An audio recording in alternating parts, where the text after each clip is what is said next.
Hi friends, welcome to my YouTube channel ESM தம்பிஸ். இன்றைக்கி நாம் எதை பற்றின வீடியோ பார்க்க இருக்கோம்னா 8th பே கமிஷனை பற்றி கெஜெட் நோட்டிஃபிகேஷன் இப்போ வெளியிட்டிருக்காங்க. மத்திய அரசாங்கம் அறிவிச்சிருக்கு. அது என்ன சொல்லியிருக்காங்க, கீ பாயிண்ட் அப்படின்னு சொல்லுவாங்க. இந்த 8th பே கமிஷனோட சாராம்சம் ROI அப்படின்னு அவங்க ரெஃபரன்ஸ் அப்படின்னு சொல்லி கொடுத்துருக்காங்க. அது என்ன ஏது அப்படிங்கிறத பற்றி ஃபுல் டீட்டெயில் வீடியோ. வாங்க வீடியோக்குள்ளே போகலாம். வீடியோ பிடிச்சிருந்தா லைக் பண்ணுங்கள், ஷேர் பண்ணுங்கள். இந்த மாதிரி முன்னாள் இராணுவ வீரர்கள் சம்மந்தப்பட்ட முக்கியமான விஷயங்கள்லாம் சொல்லி கொடுத்துட்ருக்க நம்மளோட யூடியூப் சேனலை நீங்கள் சப்ஸ்கிரைப் பண்ணி வச்சுக்கோங்க. நம்மளால் முடிஞ்ச எல்லா விஷயங்களையும் உடனுக்குடன் எடுத்துகிட்டு வந்து போடுறதுக்கு நம்ம முயற்சி செஞ்சிட்ருக்கோம். ஃப்ரெண்ட்ஸ், 8th பே கமிஷன் பற்றி நிறைய ஃபேக் நியூஸ், நிறைய தேவையில்லாத இவ்வளோ ஃபிட்மெண்ட் பண்ணுறேன், அவ்வளோ ஃபிட்மெண்ட் பண்ணுறேன், இன்னும் பே கமிஷன் உட்காரவே இல்லை. ஆனால் அதை பற்றி நிறைய விஷயங்கள் இதுக்கு முன்னாடி எவ்வளோ வந்துச்சு அப்படிங்கிறது உங்களுக்கு தெரியும். நம்மளோட யூடியூப் சேனலில் நம்ம 8th பே கமிஷனை பற்றி கவர்மெண்ட் என்ன சொல்லுதோ, அதாவது அதிகாரப்பூர்வமான ஆத்தென்டிகேட்டான மெசேஜ் என்ன சொல்கிறாங்களோ அதை மட்டும்தான் நம்ம போட்டுக்கிட்டு இருக்கோம். அந்த அதிகாரப்பூர்வ அறிவிப்பு இப்போ பார்த்தீங்கன்னா மத்திய அரசாங்கத்திலிருந்து இந்த கெஜெட் நோட்டிஃபிகேஷன் அஃபிஷியலாக வெளியிட்டிருக்காங்க. இப்போ நீங்கள் பார்த்தீங்கன்னா இந்த gazette notification number 332 new Delhi Monday November 3rd 2025 அவங்க வெளியிட்டிருக்காங்க மத்திய அரசாங்கம். ஸ்டார்டிங்கில் ஃபுல்லாக ஹிந்தியில் இருக்கும், அதுக்கடுத்து பின்னாடி இங்கிலீஷில் இருக்கும் இந்த கெஜெட் நோட்டிஃபிகேஷன். இப்போ எந்த ஒரு விஷயத்துக்கும் கெஜெட் நோட்டிஃபிகேஷன் வெளியிட்டால் தான் அது அதிகாரப்பூர்வமான அரசாங்கத்தோட பதிவேடாக இருக்கும். அதுக்கான தான் இந்த 8th பே கமிஷனை பற்றி கெஜெட் நோட்டிஃபிகேஷன் அஃபிஷியலாகவே வெளியிட்டிருக்காங்க. இதில் பார்த்தீங்கன்னா the government of India decided to appointment the 8th central pay commission team அப்படின்னு சொல்லி போட்டு சேர்மன்ஷிப் அப்படின்னு போட்டு ஸ்ரீமதி ஜஸ்டிஸ் ரஞ்சனா பிரகாஷ் தேசாய், அதுக்கடுத்து ப்ரொஃபஸர் புலக் கோஸ், ஸ்ரீ பங்கஜ் ஜெயின் அப்படின்னு சொல்லி 3 பேரை நியமிச்சிருக்காங்க. இதுக்கடுத்து இந்த 2வது பாயிண்ட்ஸ் தான் ரொம்ப முக்கியம். Terms of reference of commission will be follows, என்னென்னலாம் ஃபாலோ பண்ணணும் அப்படிங்கிற அந்த டேர்ம்ஸ் ஆஃப் ரெஃபரன்ஸ் கொடுத்துருக்காங்க.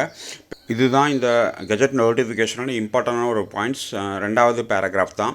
இப்போ இதில் நீங்கள் பார்த்தீங்கன்னா எந்தெந்த டிபார்ட்மெண்ட்லேருந்து அவங்க ரெக்குவயர்மெண்ட்ஸ் கேட்டிருக்காங்க, இதை ஸ்மூத்தாக நம்ம மூவ் பண்ணுறதுக்கு specialised need various department of agency services respected following categories employee வேணும் அப்படின்னு சொல்லி அதில் குறிப்பாக central government employees, industrial, non industrial, personnel belongings to all India services, அதுக்கடுத்து personnel belongings to defence forces, அதாவது 3வது கொடுத்துருக்காங்க. டிஃபென்ஸ் ஃபோர்ஸில் ஸ்பெஷல் ஆள் வேணும் இந்த பே கமிஷனை பற்றி சொல்கிறதுக்கு, ரெக்கமெண்டேஷன் பண்ணுறதுக்கு.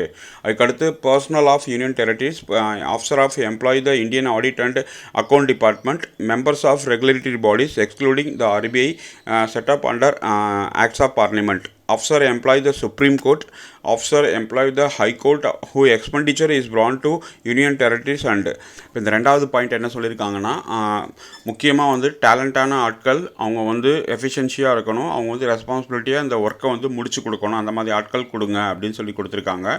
இதில் ஃபுல்லாக அதை பற்றி கொடுத்துருக்காங்க. இதில் பாயிண்ட் ரொம்ப முக்கியமானது. பாயிண்டில் 1வது பார்த்தீங்கன்னா to review the death cum retirement gratuity of employees bound to national pension scheme NPSன்னு சொல்லுவோம், including unified pension scheme and make recommendation தரான். அதுக்கடுத்து 2வது to review of death cum retirement gratuity pensioners of employee not PRAN to national pension scheme including UPS and to recommendation therefore in view para number 3, அதாவது யூபிஎஸ்க்கு முன்னாடி எப்படி இருந்துச்சு, யூபிஎஸ்க்கு அப்புறம் எப்படி இருந்துச்சு, அதை பற்றின ஃபுல் டீட்டெயில்ஸ் நம்ம கொடுக்கணும் அப்படிங்கிறத அது கொடுத்துருக்காங்க. குறிப்பாக என்னென்ன தான் அவங்க பண்ண போகிறாங்க அப்படிங்கிறத பற்றி அவங்க இந்த கெஜெட் நோட்டிஃபிகேஷனில் கொடுத்துருக்காங்க. ஃப்ரெண்ட்ஸ், நம்மளோட நோக்கம் எப்போ நான் சொல்கிறது தான் அவேர்னஸ், விழிப்புணர்வு. என்றைக்குமே யாரை நம்பணும், யாரை நம்பக்கூடாது, வியூவர்ஸ் ஆகிய நீங்கள் தான் முடிவு பண்ணணும். நிறையா பேர் இருக்காங்க, நிறைய பேர் பேசிகிட்டு இருக்காங்க. தமிழ்நாட்டிலையும் 8th CPCயை பற்றி நிறைய பேர் வீடியோஸ் போட்டுட்ருக்காங்க. அதனால் நீங்கள் எந்த இடத்துல யார் சொல்கிற நியூஸ் கரெக்டாக இருக்குது, உண்மையாக இருக்குது அப்படிங்கிறத மக்களாகிய நீங்கள் தான் முடிவு பண்ணணும். யார் சரியாக உங்களுக்கு இன்ஃபர்மேஷன் எடுத்துகிட்டு கொடுக்குறாங்களோ அவங்களுக்கு நீங்கள் ஃபுல் சப்போர்ட் பண்ணுவீங்க அப்படின்னு சொல்லி தெரியும். அதனால் ஃபேக் நியூஸை என்றைக்குமே நம்பாதீங்க. நம்மளோட சேனல் என்றைக்குமே உண்மையான நியூஸ், ஆத்தென்டிகேட்டான நியூஸ் மட்டும்தான் கொடுப்போங்கிறத நம்ம உறுதியளிச்சுக்கிறோம். நம்ம என்றைக்குமே ஃபேக் நியூஸ் கொடுத்தது கிடையாது. இது வரைக்கும் நம்ம கிட்டத்தட்ட 1000 வீடியோஸ் போட்டோம். 1000 வீடியோஸில் நம்ம ஒரு வீடியோ கூட எந்த விதமான ஃபேக் நியூஸும் நம்ம போடுறதே கிடையாது. நம்மளுக்கு கிடைச்ச இன்ஃபர்மேஷனை வச்சுக்கிட்டு ப்ளஸ் கவர்மெண்ட்லேருந்து என்ன ஜிஓஸ், என்ன சர்க்குலர்ஸ் கொடுக்குறாங்களோ அதை வச்சு மட்டும்தான் நம்ம இது வரைக்கும் வீடியோ போட்டுட்ருக்கோம்.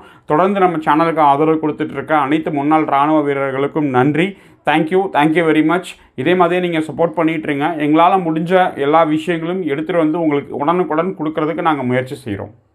நம்முடைய ESM தம்பி சேனலை சப்ஸ்கிரைப் செய்து கொள்ளவும், கூடவே பெல் ஐக்கானை கிளிக் செய்யவும்.